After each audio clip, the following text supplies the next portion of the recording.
कि कोई भी रील एस्टेट एजेंट जो रेरा के साथ रजिस्टर्ड है वो किसी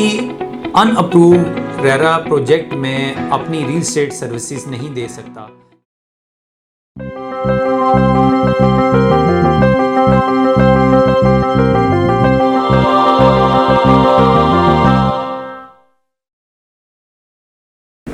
अस्सलाम वालेकुम, मैं हूँ एडवोकेट ज़ुफ़रान बास और आप देख रहे हैं मेरा यूट्यूब चैनल।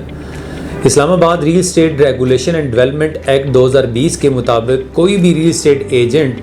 रेरा की रजिस्ट्रेशन लिए बगैर रील एस्टेट का बिज़नेस नहीं कर सकता। और सेक्शन 44 ये कहती है कि कोई भी रील एस्टेट एजेंट अगर रेरा की रजिस्ट्रेशन लिए बगैर रील एस्टेट का बिज़नेस करता है तो उसे 6 माह तक की कैद की सज़ा, इसके अलावा फ़ाइन और इस्लामाबाद की हदूद में वो बंदा वो reel estate agent reel estate का बिज़नेस नहीं कर सकता, ये सज़ा दी जा सकती है। अब रील एस्टेट एजेंट की लाइसेंस या रजिस्ट्रेशन का तरीक़ाकार क्या होगा, रील एस्टेट रजिस्ट्रेशन की सस्पेंशन और कैंसिलेशन का क्या तरीक़ाकार है और रील एस्टेट के फंक्शन क्या हैं रील एस्टेट एजेंट के, आज की वीडियो में मैं अपने व्यूवर्स को इस बारे में डिटेल में बताऊंगा। Islamabad real estate regulation and development act 2020 के सेक्शन 9 रील एस्टेट एजेंट की रजिस्ट्रेशन, उसकी रजिस्ट्रेशन कैंसिलेशन सस्पेंशन के बारे में बताती है। सेक्शन 9 कहती है कि कोई भी रील एस्टेट एजेंट रेरा की रजिस्ट्रेशन लेने के लिए रेरा अथॉरिटी के पास रिटन एप्लीकेशन देगा और प्रिस्क्राइब्ड फ़ी उसके साथ सबमिट करेगा। रेरा के कानून के तहत रील एस्टेट एजेंट की रजिस्ट्रेशन का तरीक़ाकार वही है जो Islamabad real estate agent and motor vehicle dealer regulation of business ordinance 1984 में दिया गया था। रेरा की रजिस्ट्रेशन के कानून में रील एस्टेट एजेंट अपनी एप्लीकेशन के साथ प्रिस्क्राइब डॉक्यूमेंट जो है वो सबमिट करेगा और रेरा अथॉरिटी ड्यूटी बाउंड है अंडर सेक्शन 9 के वो एप्लीकेशन मौसूल होने के बाद रील एस्टेट एजेंट की रजिस्ट्रेशन करे और ये रजिस्ट्रेशन 2 साल के पीरियड के लिए होगी और हर 2 साल के बाद रील एस्टेट एजेंट अपनी रजिस्ट्रेशन को रिन्यूअल करा सकता है। रील एस्टेट एजेंट की दरख्वास्त मौसूल होने पर रेरा अथॉरिटी या तो उस एप्लीकेशन को एक्सेप्ट करते हुए रील एस्टेट एजेंट की रजिस्ट्रेशन करेगा या उस एप्लीकेशन को रिजेक्ट करेगा। इन केस के अगर RERA authority reel estate agent की रजिस्ट्रेशन करता है तो रजिस्ट्रेशन करते हुए रील एस्टेट एजेंट को एक रजिस्ट्रेशन नंबर अलॉट किया जाएगा और वो registration number reel estate agent अपनी हर रील एस्टेट ट्रांजैक्शन में कोड करेगा। यानी कोई भी रील एस्टेट एजेंट जब रजिस्टर्ड हो जाएगा और उसका रजिस्ट्रेशन नंबर मिलने के बाद किसी भी ट्रांजैक्शन में, चाहे वो किसी भी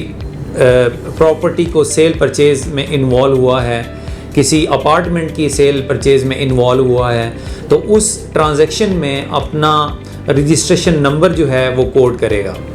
Islamabad real estate regulation and development act की सेक्शन 9 मज़ीद कहती है कि कोई भी रील एस्टेट एजेंट 2 ग्राउंड्स पे उसका रील एस्टेट की रजिस्ट्रेशन का कैंसिल की जा सकती है। नंबर 1 कि अगर वो किसी भी रजिस्ट्रेशन की टर्म एंड कंडीशन की वॉलेशन करता है तो रील एस्टेट एजेंट की रजिस्ट्रेशन कैंसिल की जा सकती है। इसके अलावा अगर वो किसी क्लाइंट के साथ फ्रॉड या मिस रिप्रेजेंटेशन प्ले करता है तो उसकी रजिस्ट्रेशन को कैंसिल किया जा सकता है और सस्पेंड किया जा सकता है। Section 10 of the RERA act deals with the functions and the duties of the reel estate agent. Section 10 reel estate agent की 4 बुनियादी फंक्शंस और ड्यूटीज़ के बारे में बात करती है, जिसमें नंबर 1 कि कोई भी रील एस्टेट एजेंट जो रेरा के साथ रजिस्टर्ड है वो किसी अनअप्रूव्ड रेरा प्रोजेक्ट में अपनी रील एस्टेट सर्विसेज नहीं दे सकता। यानी कोई ऐसा रील एस्टेट प्रोजेक्ट जो रेरा के साथ रजिस्टर्ड नहीं है तो रील एस्टेट एजेंट उन प्रोजेक्ट की बाइंग और सेलिंग की में अपनी सर्विसेज जो as a real estate agent नहीं दे सकता। सेकेंडली, रील एस्टेट एजेंट पे लाजिम है कि वो अपना proper books of account maintain और प्रिजर्व करे जिस ट्रांजैक्शन में वो इन्वॉल्व हुआ है एज आ रियल एस्टेट एजेंट, वहाँ उस सारी ट्रांजैक्शन के बारे में सारी documentation books of account maintain करे। थर्डली, रियल एस्टेट एजेंट पे लाजिम है कि वो अनफेयर ट्रेड प्रैक्टिस में इन्वॉल्व नहीं हो सकता, जैसे कि वो कोई ऐसी फॉल्स, चाहे वो रिटन स्टेटमेंट है या ओरल स्टेटमेंट है, वो नहीं दे सकता। फॉल्स स्टेटमेंट में सबसे पहले कि कोई भी ऐसी सर्विसेज जो वो ऑफ़र नहीं कर रहा, वो स्टैंडर्ड उस सर्विसेज का उतना नहीं है, उससे ज़्यादा मिसलीडिंग स्टेटमेंट नहीं दे सकता उन सर्विसेज के बारे में। इसके अलावा जिस रियल एस्टेट प्रोजेक्ट में वो as a real estate agent services दे रहा है, अगर वो प्रोजेक्ट अनअप्रूव्ड प्रोजेक्ट है या उसकी किसी और अथॉरिटी की अप्रूवल्स नहीं हैं, या उसकी एफिलिएशन के बारे में कोई स्टेटमेंट देता है जिसके साथ उसकी एफिलिएशन नहीं हो उस रियल एस्टेट प्रोजेक्ट और डेवलपर की, उसके बारे में कोई फॉल्स स्टेटमेंट देता है, तो कानून ये कहता है कि वो भी नहीं दे सकता, उसके कोड ऑफ कंडक्ट उस पे लागू होंगे। थर्डली, कोई और मिसलीडिंग स्टेटमेंट नहीं दे सकता जो किसी भी क्लाइंट को डिसीव करे और डिसीव करते हुए इनवाइट करे कि वो किसी ऐसे प्रोजेक्ट में इन्वेस्ट करे जहां एक्चुअली वो सर्विसेज या वो फैसिलिटीज़ नहीं दी जा रही। इसके अलावा रियल एस्टेट एजेंट कोई भी false publication by way of advertisement in the newspaper और दी सोशल मीडिया नहीं दे सकता किसी भी ऐसे प्रोजेक्ट में जहां उस प्रोजेक्ट में वो फैसिलिटीज़ नहीं दी जा रही हों और वो basically through advertisement general public को, इन्वेस्टर्स को, बायर्स को इनवाइट कर रहा हो उन फैसिलिटीज़ को शो करते हुए, तो रियल एस्टेट एजेंट वो पब्लिकेशन भी नहीं कर सकता। इसके अलावा रियल एस्टेट एजेंट पे लाजिम है कि at the time of booking in the real estate project, चाहे वो प्लॉट की बुकिंग है, अपार्टमेंट की बुकिंग है या किसी बिल्डिंग की बुकिंग है, real estate agent at the time of booking अपने परचेज़र को, अलॉटी को उस प्रोडक्ट के बारे में, उस रियल एस्टेट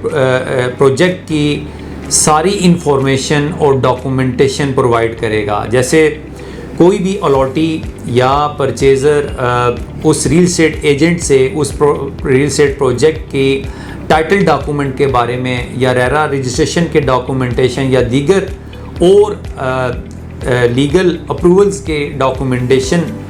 मांगता है, तो रियल एस्टेट एजेंट पे लाजिम है कि वो उस रियल एस्टेट प्रोजेक्ट के बारे में सारी डॉक्यूमेंटेशन और इंफॉर्मेशन प्रोवाइड करे। सेक्शन 10 की फंक्शंस और ड्यूटीज़ रियल एस्टेट पे लाजिम है और इनकी वॉलेशन पे अथॉरिटी कॉम्पिटेंट होगी कि रियल एस्टेट एजेंट पे हैवी फ़ाइन इम्पोज करे और उसकी लाइसेंस की और रजिस्ट्रेशन की कैंसिलेशन और सस्पेंशन कर सके। आज की वीडियो में मैंने अपने व्यूवर्स को रियल एस्टेट एजेंट की रजिस्ट्रेशन और उनकी फंक्शंस के बारे में डिटेल में बताया। इंशाल्लाह अपने आइंदा आने वाली वीडियो में रियल एस्टेट के